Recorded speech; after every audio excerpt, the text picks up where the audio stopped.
Welcome aspirant, welcome to aspirant Bengali channel. আমরা PSC food সাই miscellaneous আর ক্লার্কশিপের জন্য যে একটি জিকে সিরিজ শুরু করেছিলাম, সেটি আজকে 51 নম্বর ক্লাস। তো চলো শুরু করি। আজকে আমাদের প্রথম কোশ্চেন, সমুদ্রগুপ্তকে কে ভারতের নেপোলিয়ন বলেছেন? রমিলা থাপা, ভিনসেন্ট স্মিথ, আর সি মজুমদার মানে রমেশচন্দ্র মজুমদার, না আর এস শর্মা?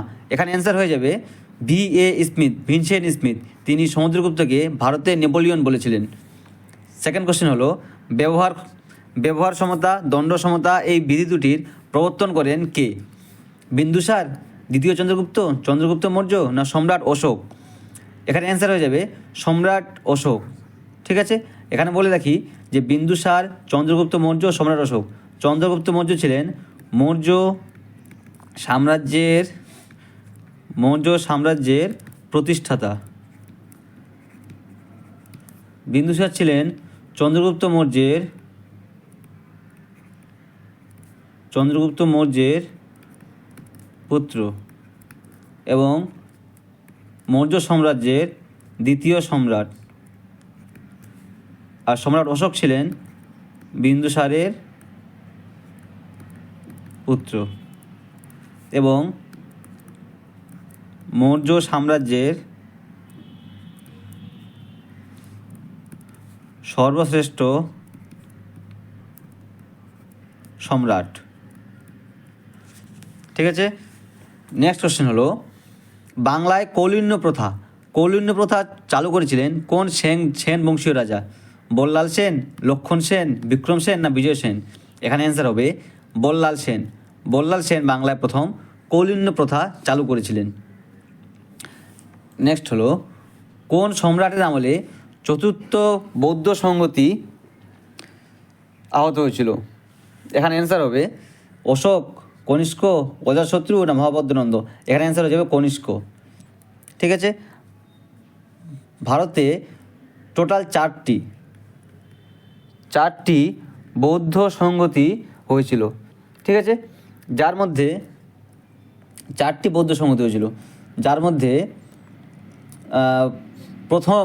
প্রথম বৌদ্ধ সংহতি সেটি করেছিলেন অজাতশত্রু। ঠিক আছে, প্রথম করেছিলেন বিন্দুসার,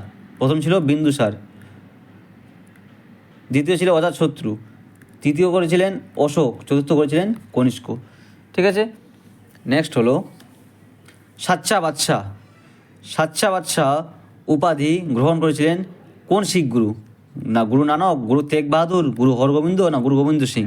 এখানে অ্যান্সার হবে গুরু হরগোবিন্দ সাচ্চা বাদশাহ উপাধি গ্রহণ করেছিলেন। নেক্সট হলো, 1857 সালের বিদ্রোহ ভারতের প্রথম স্বাধীনতা যুদ্ধ বলে আখ্যায়িত করেন কে? মানে 1857 সালে ভারতে যে মহাবিদ্রোহ হয়েছিল, সেই মহাবিদ্রোহকে ভারতের প্রথম স্বাধীনতা যুদ্ধ বলে আখ্যায়িত করেছিলেন কে? এন সেন, আর সি মজুমদার মানে রমেশচন্দ্র তেন্ডুলকর, বিজি তিলক, বাল গঙ্গাধর তিলক, না ডি সাভারকর? এখানে হবে ডি সাভারকর, বিনায়ক দামোদর সাভারকর। তিনি 1857 সালের যে মহাবিদ্রোহ হয়েছিল সেটিকে ভারতের প্রথম স্বাধীনতা যুদ্ধ বলে তিনি আখ্যায়িত করেছিলেন। নেক্সট হলো, ইচ ওয়ান টিচ ওয়ান এটি কে বলেছিলেন? এটি বলেছিলেন মহাত্মা গান্ধী। ঠিক আছে, নেক্সট হলো, ভারতের জাতীয় কংগ্রেসের প্রথম মহিলা সভাপতি কে ছিলেন? রাজকুমারী অমৃত কৌর, বিজয়লক্ষ্মী পণ্ডিত, অ্যানি বেসান্ত, না সরোজিনী নাইডু? এখানে বলছে প্রথম ভারতীয়। এখান থেকে দুটো কোশ্চেন হয়, একটা হয় যে প্রথম মহিলা সভাপতি, আরেকটা হয় প্রথম ভারতীয় মহিলা সভাপতি। তাহলে প্রথম ভারতীয় মহিলা সভাপতি কে ছিলেন? সরোজিনী নাইডু তিনি প্রথম ভারতীয় মহিলা সভাপতি ছিলেন। তিনি 1915 সালে কানপুর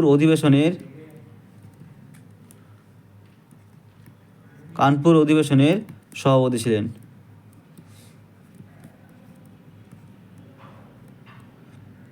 আর যদি বলে যে ভারতীয় জাতীয় কংগ্রেসের প্রথম সভাপতিকে, তাহলে হয়ে যাবে অ্যানি বেসান্ত। ঠিক আছে, নেক্সট হলো, ভক্তি আন্দোলনের সাথে যুক্ত নয়? রামানন্দ, শঙ্করাচার্য, না কবির? আমরা জানি কবির ভক্তি আন্দোলনের সঙ্গে যুক্ত ছিলেন, ইভেন রামানন্দ ভক্তি আন্দোলনের সঙ্গে যুক্ত ছিলেন। শুধুমাত্র যে শঙ্করাচার্য আছে তিনি কিন্তু ভক্তি আন্দোলনের সাথে যুক্ত ছিলেন না। ঠিক আছে, তাহলে এখানে শঙ্করাচার্য হয়ে যাবে আমাদের অ্যান্সার। নেক্সট হলো সিন্ধু সভ্যতার সবচেয়ে উল্লেখযোগ্য বৈশিষ্ট্য কী ছিল? সামাজিক অর্থনৈতিক ব্যবস্থা, ধর্মীয় জীবনযাপন, নগর পরিকল্পনা, না সামাজিক জীবনযাপন? আমরা জানি যে সিন্ধু সভ্যতার লোকেরা তাদের সামাজিক অর্থনৈতিক ব্যবস্থা খুব উন্নত ছিল। ইভেন তারা ধর্মীয় জীবনযাপন করতেন। তারা বিভিন্ন পাথরকে পরিবেশের বিভিন্ন উপাদান যেমন গাছকে, সূর্যকে পুজো করতেন। ঠিক আছে, আবার তারা সামাজিক জীবনযাপনও করতেন। ইভেন তাদের সবচেয়ে উল্লেখযোগ্য ছিল সেটা হচ্ছে নগর পরিকল্পনা তাদের সবচেয়ে উল্লেখযোগ্য ছিল। তাদের প্রয়োগ প্রণালী ব্যবস্থা ছিল, তাদের রাস্তার প্রশস্ত রাস্তা ছিল। ঠিক আছে, তারপর তাদের যে বাড়িগুলি সেগুলি উঁচু থেকে নিচু, যেগুলো যারা ধনী ছিলেন তাদের জন্য উঁচু বাড়ি এবং যারা গরিব ছিলেন তাদের জন্য ছোট ছোট বাড়ি নগরের ঠিক শেষের দিকে। ঠিক আছে, এইসব ব্যবস্থা ছিল তাদের।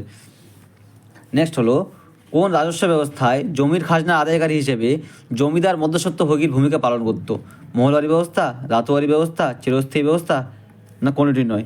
এখানে অ্যান্সার হবে চিরস্থায়ী ব্যবস্থা। চিরস্থায়ী ব্যবস্থা 1793 খ্রিস্টাব্দে লর্ড কর্নওয়ালিস প্রবর্তন করেন। ঠিক আছে, এখানে লর্ড কর্নওয়ালিস কী করেন? ভারতের যেগুলো রাজা ছিল আগের, সেই রাজা ও জমিদারদের তিনি এই দায়িত্ব দেন যে তারা কৃষকদের কাছ থেকে সরাসরি রাজস্ব আদায় করবে এবং সরকারকে সেই রাজস্ব পে করবে। ঠিক আছে, নেক্সট হলো সারনাথের লায়ন ক্যাপিটাল কোন রাজা নির্মাণ করেন? চন্দ্রগুপ্ত, কনিষ্ক, হর্ষ, না অশোক? সারনাথ যে স্তম্ভ সেটাকে তৈরি করেন অশোক, বাট লায়ন ক্যাপিটাল নির্মাণ করেন চন্দ্রগুপ্ত। ঠিক আছে, নেক্সট হলো 1857 সালে বিদ্রোহের সময় ভারতের গভর্নর জেনারেল কে ছিলেন? Lord Canning, Lord Cornwallis, Lord Dalhousie, না এলেন বেরা? এখানে অ্যান্সার হবে লর্ড ক্যানিং। 1857 সালের মহাবিদ্রোহের সময় লর্ড ক্যানিং ভারতের গভর্নর জেনারেল ছিলেন। নেক্সট হলো ঋগ্বেদের যুগে আর্যরা কোথায় বাস করতেন? উত্তর ভারতে, সমগ্র ভারতে, ভারতের পূর্বাংশে, না সপ্তসিন্ধু এলাকায়? আর্যরা যখন ভারতে আসেন তখন প্রধানত বসবাস শুরু করেন সিন্ধু এলাকায়, বিশেষ করে আফগানিস্তান থেকে ভারতের পাঞ্জাব, রাজস্থান এসব এলাকায় তারা বসবাস করতেন। আর সেই এলাকাগুলি ছিল সিন্ধু এলাকা, সপ্তসিন্ধু এলাকা। তাহলে এখানে অ্যান্সার হয়ে যাবে সপ্তসিন্ধু এলাকায় তারা বসবাস করতেন। নেক্সট হলো কুষাণ যুগে সর্বোত্তম বিকাশ ঘটে যে ক্ষেত্রে? ধর্ম, শিল্প, সাহিত্য, না স্থাপত্য? আমরা জানি যে কুষাণরা বৌদ্ধ ধর্মে দীক্ষিত ছিলেন, তারা ছিলেন বৌদ্ধ ধর্ম। আর যদি শিল্প বলি তাহলে সেই কুষাণ যুগে কিন্তু গ্রিক শিল্প গান্ধারের বিকাশ ঘটে ভারতে। ঠিক আছে, এবার হচ্ছে সবচেয়ে বিখ্যাত ছিল কুষাণ যুগে সাহিত্য। ঠিক আছে, আমরা জানি যে সেই সময় সাহিত্যে ভারত খুব বিখ্যাত হয়ে ওঠে। ঠিক আছে, নেক্সট হচ্ছে সত্যব্রত দাম যে অঞ্চলে গিয়েছিলেন? উত্তর মেরু, দক্ষিণ মেরু, না মাউন্ট এভারেস্ট, না সবকটিতেই? এখানে অ্যান্সার হয়ে যাবে সবকটিতেই। ঠিক আছে, সত্যব্রত দাম যে ছিলেন তিনি এই সব অঞ্চলে গিয়েছেন। নেক্সট হলো পশ্চিমবঙ্গের প্রথম দ্বিচক্রযান কারখানার যৌথ উদ্যোগ গুয়াংঝাও মোটরস এসেছে কোথা থেকে? উত্তর কোরিয়া থেকে, চীন থেকে, দক্ষিণ কোরিয়া থেকে, জাপান থেকে? এখানে অ্যান্সার কী হবে? আমরা আগে জেনে দেখি যে এই যে আছে গুয়াংঝাও, এই গুয়াংঝাও হচ্ছে চীনের একটি শহরের নাম, গুয়াংঝাও। ঠিক আছে, তাহলে অ্যান্সার হয়ে যাবে এখানে চীন থেকে।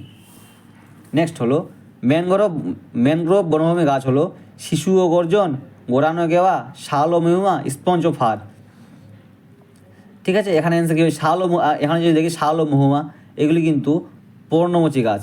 শিশু ও গর্জন এগুলি আমাদের সাধারণ সমভূমিতে দেখা যায়, কিন্তু গোরান ও গেওয়া এগুলি হচ্ছে ম্যানগ্রোভ অরণ্য। গোরান, গেওয়া, গোলপাতা, সুন্দরী, ঠিক আছে, এগুলি হচ্ছে ম্যানগ্রোভ অরণ্য।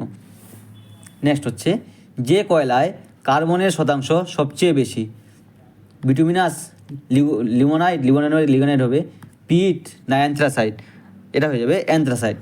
অ্যান্থ্রাসাইটে 95% কার্বন থাকে, ঠিক আছে। নেক্সট হলো আরাবল্লী পর্বত হচ্ছে ভঙ্গিল পর্বত, মালভূমি, স্তূপ পর্বত না সঞ্চয় পর্বত, এটা অ্যান্সার হবে ভঙ্গিল পর্বত।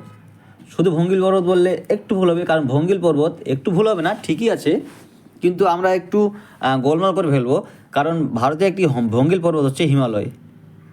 হিমালয় হচ্ছে বিখ্যাত ভঙ্গিল পর্বত। আর আরাবল্লী হচ্ছে, আরাবল্লী কি, আরাবল্লী হচ্ছে প্রাচীন ভঙ্গিল পর্বত, বা আমরা বলতে পারি আরাবল্লী কিন্তু একটি ক্ষয়জাত পর্বতের উদাহরণ। ক্ষয়জাত পর্বত। ভারতের একটি স্তূপ পর্বত কোনটি? স্তূপ পর্বত হচ্ছে বিন্ধ্য পর্বত, ঠিক আছে। নেক্সট হচ্ছে রেগুর মৃত্তিকা সৃষ্টি হয় কোন শিলা থেকে? আমরা জানি রেগুর মৃত্তিকা হচ্ছে এক ধরনের লাল মাটিযুক্ত মৃত্তিকা, যার জল ধারণ ক্ষমতা সবচেয়ে কম। সবচেয়ে কম বলবো না, কিন্তু কম, জল ধারণ ক্ষমতা কম। আর এটি তৈরি হয় ল্যাটেরাইট মৃত্তিকা থেকে। রেগুর মৃত্তিকা তৈরি হয় ল্যাটেরাইট মৃত্তিকা থেকে। নেক্সট হলো লু নামক স্থানীয় বায়ু প্রবাহিত হয় কোন সমভূমিতে? দক্ষিণ ভারতের সমভূমিতে না পূর্ব ভারতের সমভূমিতে, পশ্চিম ভারতের সমভূমিতে না উত্তর ভারতের সমভূমিতে? লু হচ্ছে একটি স্থানীয় বায়ু, শুধু স্থানীয় বায়ু না, স্থানীয় উষ্ণ বায়ু, যেটি গ্রীষ্মকালে ভারতের বিভিন্ন সমভূমিতে প্রবাহিত হয়। আর এটি প্রবাহিত হয় প্রধানত পশ্চিম ভারতে। শুধু পশ্চিম বললে ভুল হবে, উত্তর পশ্চিম ভারতে, ঠিক আছে। নেক্সট হলো আলকানন্দা এবং ভাগীরথী নদীর সঙ্গমস্থান হলো দেবপ্রয়াগ, রুদ্রপ্রয়াগ, এলাহাবাদ না বারাণসী? এখানে অ্যান্সার হবে দেবপ্রয়াগ। দেবপ্রয়াগ হলো আলকানন্দা এবং ভাগীরথী নদীর মিলনস্থল। আরেকটা এখানে ইম্পর্টেন্ট কোশ্চেন আছে যে রুদ্রপ্রয়াগ কোন কোন নদীর মিলনস্থল? এখানে হবে রুদ্রপ্রয়াগ হলো আলকানন্দা ও মন্দাকিনী নদীর মিলনস্থল হলো রুদ্রপ্রয়াগ। নেক্সট হলো কোনটি পাললিক শিলা? মার্বেল, স্লেট না কোয়ার্জাইট না কয়লা? এখানে অ্যান্সার হবে কয়লা। কয়লা হচ্ছে একটি পাললিক শিলার এক্সাম্পল। আর বাকি যেগুলি আছে মার্বেল, স্লেট, কোয়ার্জাইট, এগুলি হলো রূপান্তরিত শিলার উদাহরণ। ঠিক আছে, আজকে এই পর্যন্তই। তোমাদের সঙ্গে দেখা হবে নেক্সট কোনো ভিডিও নিয়ে। Thank you.